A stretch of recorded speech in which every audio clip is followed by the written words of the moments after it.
Far from Home, Portraits of Displacement. Written by Gabriel Ndayishimiye.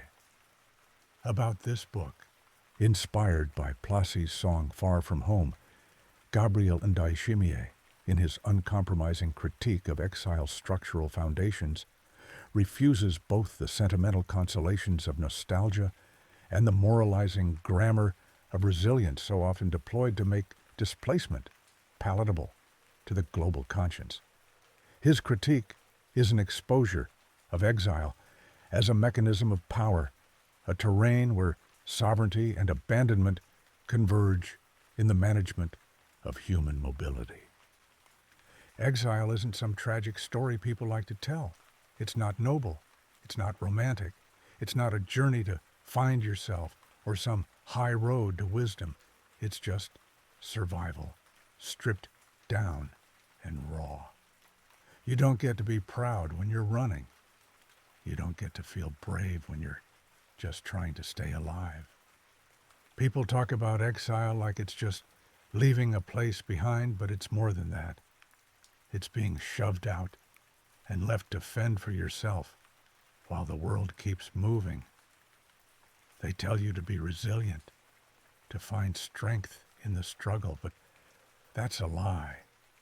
Resilience is just a word people use when they don't want to feel guilty about watching you fall apart. Borders don't just separate countries, they cut lives in half. They decide who gets to belong and who gets thrown out. They're not lines on a map, they're weapons. They make some people worth saving and others disposable. Exile isn't a mistake or an accident. It's built right into how the world works. It's power keeping its hands clean while pushing people to the edges. Some exiles manage to find a way to matter again. They're the ones who still have something to bargain with. Politicians, thinkers, the ones who can still make noise and get heard. They didn't lose everything, just most of it. But even they know the truth. They're only useful as long as they play their part. They're visible, but they're not free. They're still stuck in the game, always waiting for the day it turns on them. Then there are the ones whose suffering becomes a story. Refugees with sad eyes on billboards, faces meant to make you care for 5 seconds before you move on. They're not people anymore. They're symbols, props to make someone feel charitable. Their pain gets turned into something people can buy or donate to. They're useful until they're not, and then they're forgotten. And beyond them are the ones who didn't get even that much. Stateless, unclaimed, nowhere to go, and nobody to speak for them. They're the ghosts. The world doesn't mourn them because the world never saw them in the first place. They just vanish. And that's how exile finishes them off. Quiet, unnoticed, like dust, swept out the door. Exile isn't just losing a home. It's being erased while you're still breathing.